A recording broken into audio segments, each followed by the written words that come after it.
นูอ้ออลานไก่ใส่หน่อไม้ส้มเนาะเป็นอาหารลาวเหนืออีกเมนูหนึ่งที่ข่อยมากขนาดเลยข่อยเฮ็ดกินประจำเลยเมนูนี้ถ้าข่อยจำได้นี่ประมาณจัก3คลิปเนี่ยที่ถ่ายลงพี่น้องบางที่ก็เอากบมาเฮ็ดเนาะส่วนวัตถุดิบมื้อนี้ก็จะมีเครื่องในไก่บ้านแล้วก็หน่อไม้ส้มเครื่องปรุงจะมีพริกป่นข้าวคั่วแล้วก็รสดีผงนัวแล้วก็เกลือต้นหอมเนาะตั้งหม้อกระทะขึ้นได้เลยมื้อนี้สิเฮ็ดใส่เตาถ่านคือเก่าคือเดิมพี่น้องหลังจากนั้นก็เอาเครื่องในไก่ที่เฮาล้างทำความสะอาดไว้เรียบร้อยนี่ลงไปใส่ในหม้อกระทะเลยเนาะบ้านข่อยเอิ้นว่าคั่วให้มันหันก่อนจักน้อยจังซี่เนาะ แต่ว่าอยู่ในเมืองนี่ก็คือสิมันพัดให้มันสุกก่อนประมาณสัก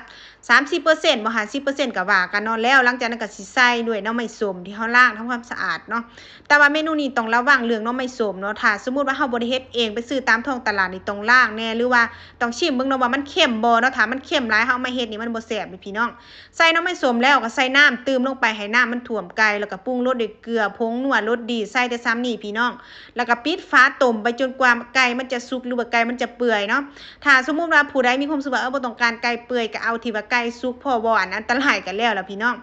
ใส่ด้วยข้าวคั่วเนาะบัดนี้เนาะข้าวคั่วนี่แนะนำให้คั่วใหม่ๆเลยจังหอมนะมื้อนี้ข่อยใส่ไปนี่3ช้อนเลยพี่น้องแล้วก็ตื้มด้วยหมักพริกป่นเนาะเมนูนี้ต้องใส่เป็นหมักพริกป่นเท่านั้นเด้อพี่น้องเด้อมันถึงจะแซ่บสีมันถึงจะสวยถ้าสมมุติว่าเฮาเอาหมักพริกแดงจินดาหรือว่าพริกเขียวมาใส่สีมันจะบ่งามเลยสีมันจะเป็นขาวๆเนาะเพราะว่ามันจะได้แต่สีสันมันบ่ได้มีความสีสดสีแดงจังคือหมักพริกป่นนะ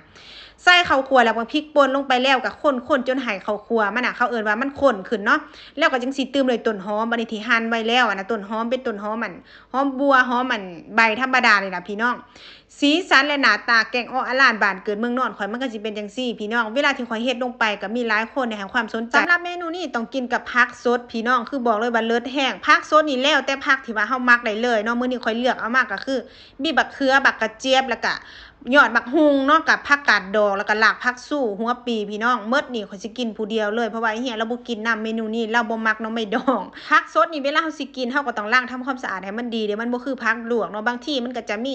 พวกไข่มาหลอกมาแล้งอีหยังแน่ก็แส่เกลือซะแน่เนาะถ้าสมมุติผู้ใดมีสารที่ว่าแส่ผักล้างผักก็เอามาแส่เนาะ